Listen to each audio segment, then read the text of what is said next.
Picture someone you know. Maybe it's you. Maybe it's someone close enough that you've watched it happen in real time. Every year, things get a little better. The apartment gets bigger. The car gets newer. The vacations get further away. The wardrobe gets more considered.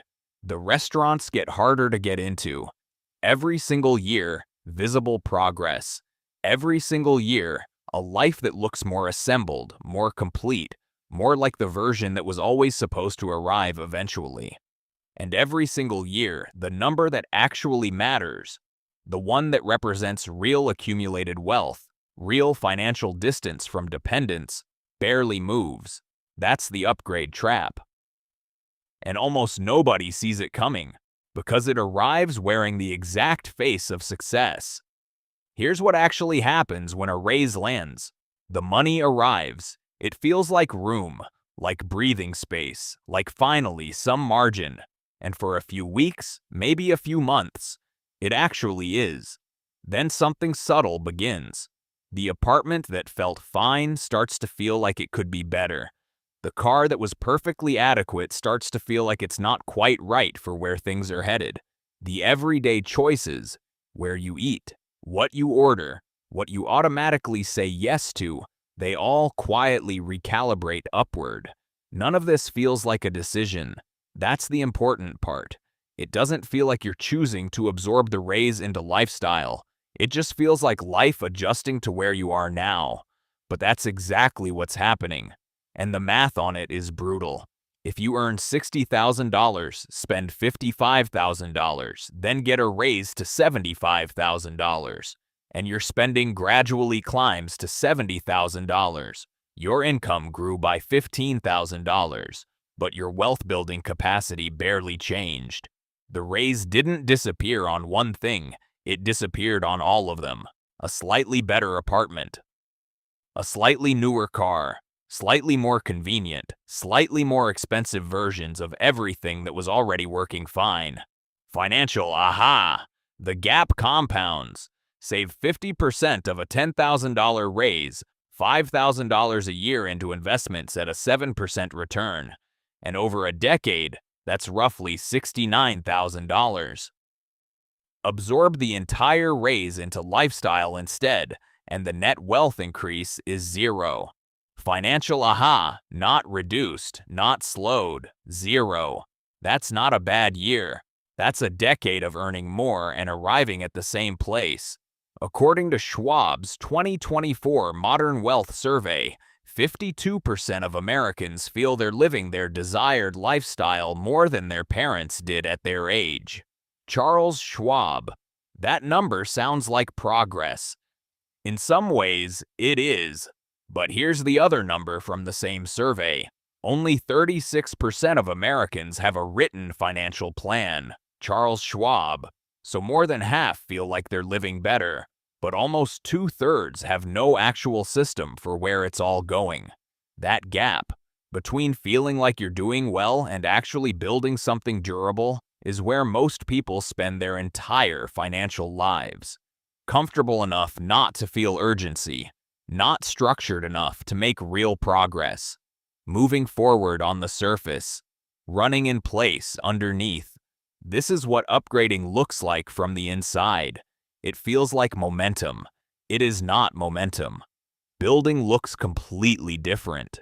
Not because it requires deprivation, not because it means living below what you can afford in some permanent, joyless way, but because the sequence is different.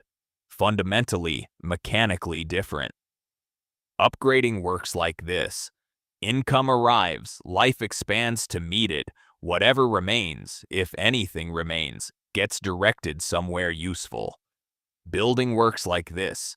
Income arrives, a predetermined portion moves immediately into assets, and life operates on what's left. Same income. Completely different outcome. Not over 1 month.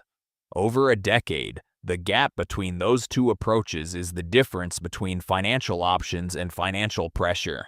The reason most people never make this switch isn't laziness.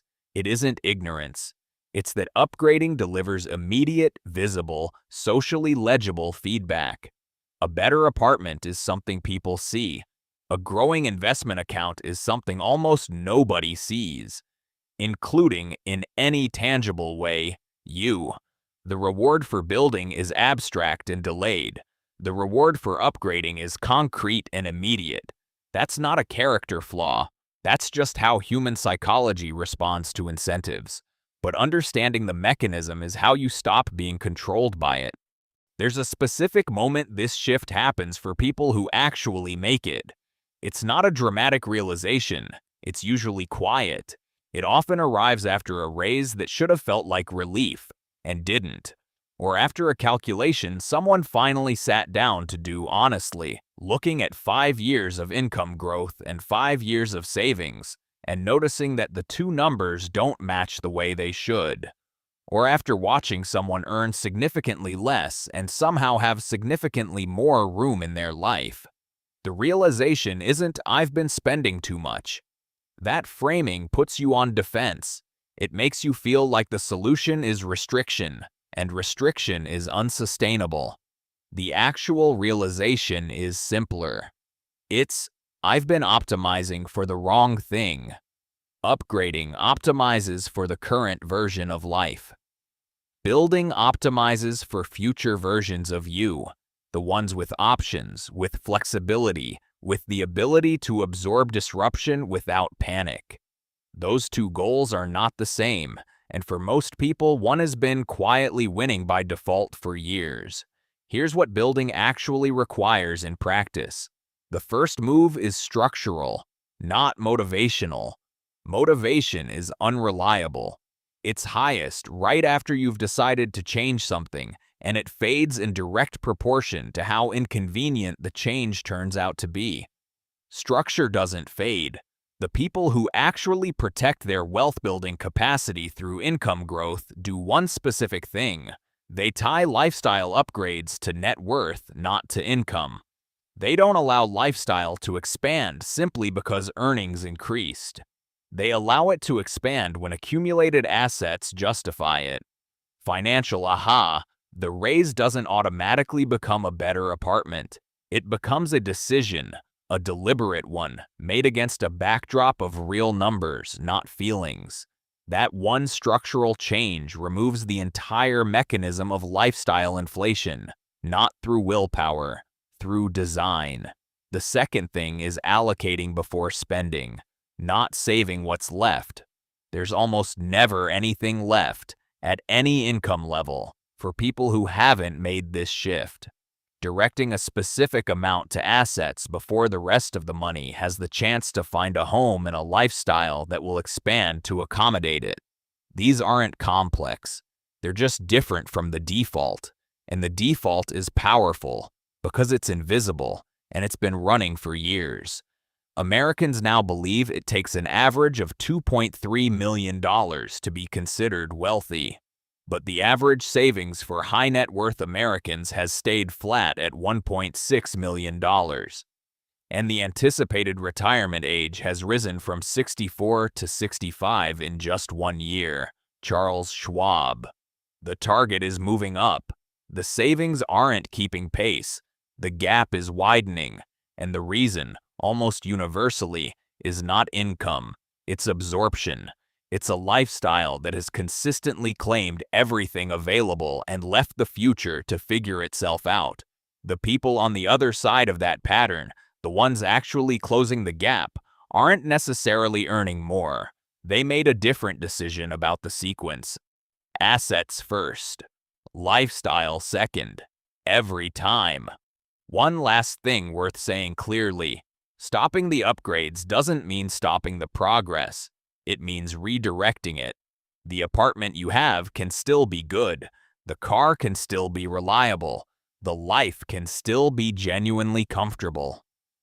None of that disappears when you shift the sequence. What disappears is the illusion that upgrading was building, because they were never the same thing. One produces a better-looking version of the present.